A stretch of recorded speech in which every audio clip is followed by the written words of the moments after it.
Hi అండి. అందరికీ నమస్కారం. Welcome to my channel. ఈ వీడియోలో ఉద్యోగులకు ముఖ్య గమనిక హెల్త్ ఇన్సూరెన్స్‌పై తాజా అప్డేట్ అయితే వచ్చింది. పూర్తి సమాచారాన్ని వీడియోలో తెలుసుకుందాము. వీడియో ఎక్కడ గాని స్కిప్ చేయకుండా ఎండ్ వరకు చూసేయండి. అప్పుడు ఇన్ఫర్మేషన్ పూర్తిగా అర్థమవుతుంది. అలాగే వీడియో చూస్తున్న ప్రతి ఒక్కరు వీడియోకి లైక్ చేయండి ఫ్రెండ్స్. ఈ వీడియోని తోటి ఉద్యోగ పెన్షన్ మిత్రులతో అయితే షేర్ చేయండి. కొత్తగా మన ఛానల్‌ని చూస్తున్నవారు ఇంకా ఎవరైనా సబ్స్క్రైబ్ చేసుకున్నట్లయితే వెంటనే మన ఛానల్‌ని సబ్స్క్రైబ్ చేసుకోండి. దీని ద్వారా నేను చేసే లేటెస్ట్ వీడియోస్ అన్నీ మీ వరకు రీచ్ అవుతాయి. ఇక ఆలస్యం చేయకుండా వివరాల్లోకైతే వెళ్ళిపోదాము. ఫ్రెండ్స్ ఇక విషయానికొచ్చినట్లయితే, మనలో చాలామంది నాకు ఆఫీస్ వాళ్ళు ఇచ్చిన హెల్త్ ఇన్సూరెన్స్ ఉంది కదా! మళ్ళీ కొత్తదెందుకు అని అనుకుంటూ ఉంటారు. ఇది సాధారణ అపోహ మాత్రమే. వేగంగా పెరుగుతున్న వైద్య ఖర్చుల ప్రపంచంలో కేవలం కంపెనీ అందించే బీమాపై ఆధారపడటం ఎంతమాత్రం సురక్షితం కాదు. ఆందోళన కలిగించే వాస్తవాలు. హెల్త్ రీసెర్చ్ ఇన్‌స్టిట్యూట్ హెచ్ఆర్ఐ నివేదిక ప్రకారంగా ప్రపంచవ్యాప్తంగా వైద్య ఖర్చులు ఏటా 8-13% వరకు పెరుగుతున్నాయి. అంటే ఈరోజు రూ. 1,00,000 అయ్యే చికిత్స కొన్ని సంవత్సరాల తర్వాత రెట్టింపు ఖర్చు చేయవలసి రావచ్చు. కంపెనీ ఇచ్చే గ్రూప్ హెల్త్ ఇన్సూరెన్స్ ఎందుకు సరిపోదు? సాధారణంగా కంపెనీలు అందించే group health insurance policy coverage 3-10 లక్షల వరకు ఉంటుంది.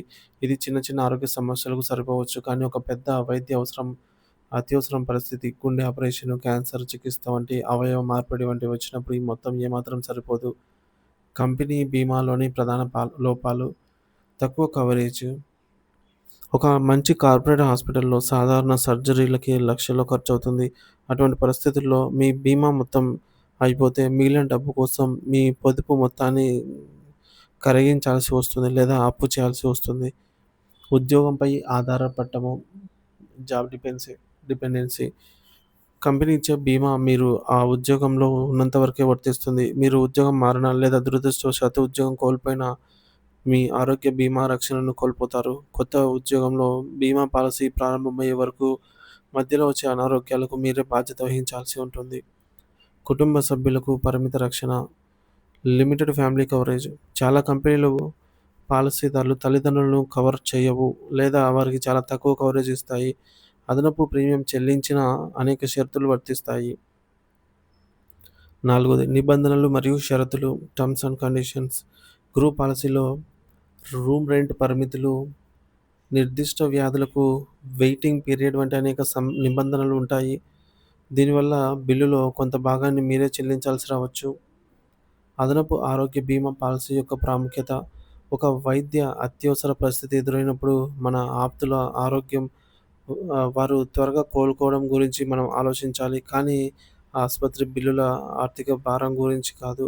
ఈ మానసిక ప్రశాంతతను అంది అందించే అందించేదే అదనపు ఆరోగ్య బీమా. సంపూర్ణ ఆరోగ్య భద్రత. ఒక కవరేజ్‌తో కూడిన వ్యక్తిగత పాలసీ ఎలాంటి పెద్ద అనారోగ్యాన్నైనా ధైర్యంగా ఎదుర్కొనే ఆర్థిక భద్రతను ఇస్తుంది. ఉత్తమ వైద్యం పొందే అవకాశం. డబ్బు గురించి ఆలోచించకుండా మీ కుటుంబ సభ్యులకు ఉత్తమమైన ఆసుపత్రిలో అత్యుత్తమ వైద్యాన్ని అందించగలరు. పన్ను ప్రయోజనాలు. వ్యక్తిగత ఆరోగ్య బీమా కోసం మీరు చెల్లించే ప్రీమియంపై అదనపు పన్ను చట్టంలోని సెక్షన్ 80D కింద పన్ను మినహాయింపు పొందవచ్చు. నిరంతరాయ కవరేజ్. ఈ పాలసీ మీ ఉద్యోగంతో సంబంధం లేకుండా జీవితాంతం మీతోనే ఉంటుంది. ఇప్పుడే సరైన నిర్ణయం తీసుకోండి. మీకు కంపెనీ బీమా కూడా కాకుండా మరొక ఆరోగ్య ప్లాన్ బీమా లేకపోతే దయచేసి వెంటనే సంప్రదించండి అంటూ ఈ మేరకు ఉత్తమ పాలసీని ఎంచుకోండి అని చెప్పేసి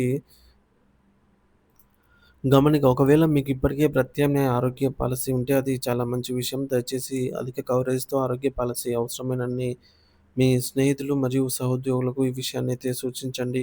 వారి ఆర్థిక భవిష్యత్తుకి కూడా భరోసా ఇవ్వడంలో సహాయపడండి.